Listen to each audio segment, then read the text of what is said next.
மெர்சல் படத்துடைய முதல் single track release ஆயிருக்கு. ஆலப்போரான் தமிழன் அப்படிங்கிற சிங்கிள் ட்ராக். இதோடைய டீசர் வந்து நேற்று ரிலீஸ் ஆயிருந்துச்சு. அது கிட்டத்தட்ட 16 லட்சம் பேரை கடந்து இவன் மிகப்பெரிய அளவுக்கு ஃபேமஸ் ஆகிட்டு ட்ரெண்டிங்கில் ஓடிட்டுருக்கு. அது எல்லாத்துக்குமே தெரிஞ்ச விஷயம் தான். அதில் வந்த வார்த்தைகள் தமிழனாய் ஒன்றானோம் மாறாது என்னாலும் அப்படிங்கிற அந்த வார்த்தை மிகப்பெரிய அளவுக்கு வந்து ஃபேமஸ் ஆச்சு. இன்னும் பேசப்பட்டுக்கிட்டு இருக்கு. அந்த 2 வார்த்தைக்காகவே இந்த அளவுக்கு ட்ரெண்ட் பண்ணியிருக்காங்க விஜய் ரசிகர்கள். அது வந்து அந்தளவுக்கு விஜய் சார் மேலே வச்சிருக்க பாசத்தையும் அன்பையும் காட்டுது. அது எல்லாத்துக்குமே தெரிஞ்ச விஷயம் தான்.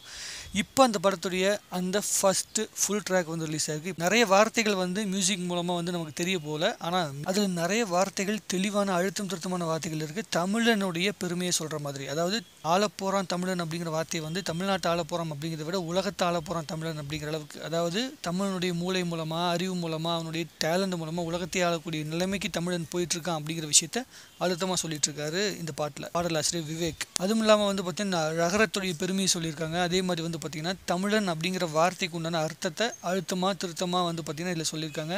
அன்பா வந்தால் பாசத்தை அள்ளி கொடுப்போம், பம்புன்னு நின்னா தோல் நிமித்துவோம் அப்படிங்கிற மாதிரி நிறைய வார்த்தைகள் வந்து அழுத்தமான தமிழனுடைய பெருமையை சொல்கிற மாதிரி தமிழன் அப்படிங்கிற வார்த்தையை சொல்லி காலரை தூக்கிக்கிற அளவுக்கு ரொம்ப அற்புதமான வார்த்தைகளை வந்து அழுத்தம் திருத்தமாக எழுதியிருக்காரு விவேக். இதில் பல பேர் வந்து நேற்றுலேருந்து பேசிட்டு இருக்க விஷயம் வந்து பார்த்தீங்கன்னா ஆலப்போரான் தமிழன் அப்படின்னு சொன்னதுக்கு அப்புறமேட்டு விஜய் சார் வந்து அரசியல் உடனே இறங்க போகிறாரு, உடனே வந்து இது மூலமாக அரசியல் மிகப்பெரிய அளவுக்கு சாதிக்க போகிறாரு அப்படிங்கிற விஷயத்த நிறைய பரப்பிட்டு இருக்காங்க. முதலில் வந்து இது ஒரு பாடல் வரத்துக்கு உண்டான வாய்ப்புகள் வந்து மிக மிக அதிகம். வந்தால் வரவேற்கிறதுக்கு வந்து மிகப்பெரிய ஒரு கூட்டம் காத்துட்டு இருக்கு. விஜய் சார் உள்ள வந்தாருன்னா ஓட்டு போடுறதுக்காக அவருடைய ரசிகர்கள் பல பேர் காத்துட்டு இருக்காங்க. உண்மையாக வருவார், கண்டிப்பாக அரசியல் மிகப்பெரிய தாக்கத்தை ஏற்படுத்துவார் அப்படிங்கிற எந்தவித சந்தேகமும் நமக்கு கிடையாது. இந்த பாடலை பொறுத்த வரைக்கும் இந்த படத்தில் வந்து தமிழனுடைய பெருமையை அழுத்தமாக திருத்தமாக சொல்லியிருக்காரு. ஜல்லிக்கட்டு வீரராக வந்து பார்த்திங்கன்னா இந்த படத்தில் வந்து நடிச்சிருக்காரு அப்படிங்கிற விஷயம்லாம் கேள்விப்படுறோம். ஸோ ஜல்லிக்கட்டுங்கிற பிரச்சனை வந்ததுக்கு அப்புறமேட்டு குரல் கொடுத்தாங்க, எல்லாருமே வந்து பேசினாங்க. அந்த விஷயத்துக்கு அப்புறமேட்டு தமிழ் சினிமாவில் பல மாற்றங்கள் வந்து ஜல்லிக்கட்டை பற்றி எல்லா இடத்துலையும் ரெஃபரன்ஸ் எடுத்துக்கிறாங்க.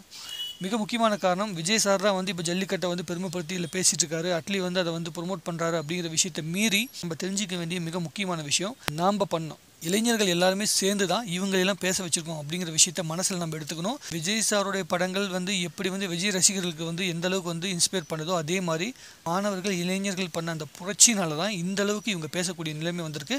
தமிழன் அப்படிங்கிறத பெருமையாக பேசணும், அந்த வார்த்தைகள் வந்து எல்லா படங்களையும் யூஸ் பண்ணணும் அப்படிங்கிற விஷயத்த ஏன் அதிகமாக யூஸ் பண்ண ஆரம்பிச்சிருக்காங்க இப்போ அப்படின்னா, நம்ம பண்ணின அந்த சாதனை மெரினா பீச்சில் பண்ண ஜல்லிக்கட்டுங்கிற பிரச்சனைக்கு உண்டான சாதனை, அந்த சாதனையை நினைவு கூற விதமாக படத்தில் வந்து விஜய் சார் வந்து ஒரு மெயின் விஷயத்தை வந்து பண்ணியிருக்காரு.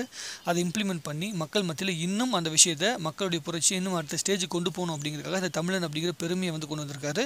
இதை வந்து அவர் அரசியலுக்கு யூஸ் பண்ணுறாரா அப்படிங்கிற அந்த ஆராய்ச்சியில் நம்ம அடுத்தது வச்சுக்கிட்டு இப்போதைக்கு இந்த பாட்டை ரசிக்கலாம். ஏஆர் ரஹ்மான் சார் ரொம்ப நாளைக்கு அப்புறம் வந்து பார்த்திங்கன்னா இந்த கிராம வாசம் வந்து போகாத ஒரு பாட்டை, அழுத்தம் திருத்தமாக மண் வாசம் போகாத ஒரு பாட்டை வந்து கொடுத்துருக்காரு. கண்டிப்பாக ரசிக்கக்கூடிய பாட்டு, திருப்பி கேட்கலாம் அப்படிங்கிற அளவுக்கு கண்டிப்பாக இந்த பாட்டில் ஏதோ ஒரு விஷயம் இருக்குது. ஏன்னா இந்த சவுண்டே ரொம்ப நாளைக்கு அப்புறம் கேட்குறோம். இந்த மாதிரி வந்து தப்பு சவுண்டாக இருக்கட்டும், இந்த பாட்டு கேட்கும்போது அந்த திருவிழாவோட எஃபெக்ட் வந்து மைண்டில் ஓடுற மாதிரி வந்து விஷயங்கள் வந்து கேட்டு ரொம்ப நாள் ஆச்சு. அது வந்து ரொம்ப நாளைக்கு அப்புறம் கேட்குற மாதிரி இந்த பாடலில் இருக்குது. நிறைய அர்த்தமுள்ள வார்த்தைகள் இருக்குது. ஆனால் இந்த லிரிக் வீடியோன்னு சொல்லி ரிலீஸ் ஆனதுக்கப்புறமேட்டு நம்ம நிறைய அர்த்தமுள்ள நிறைய வார்த்தைகள் உள்ளே இருக்கும், அது பொதிஞ்சிருக்கும். அதெல்லாம் எடுத்து மறுபடியும் நம்ம இன்னொரு விஷயம்ல பேசுவோம். இப்போதைக்கு கண்டிப்பாக மிகப்பெரிய அளவுக்கு மக்கள் மத்தியில் வந்து மனசை தொடுற அளவுக்கு இந்த பாட்டு இருக்குது அப்படிங்கிற எந்தவித சந்தேகமும் இல்லை.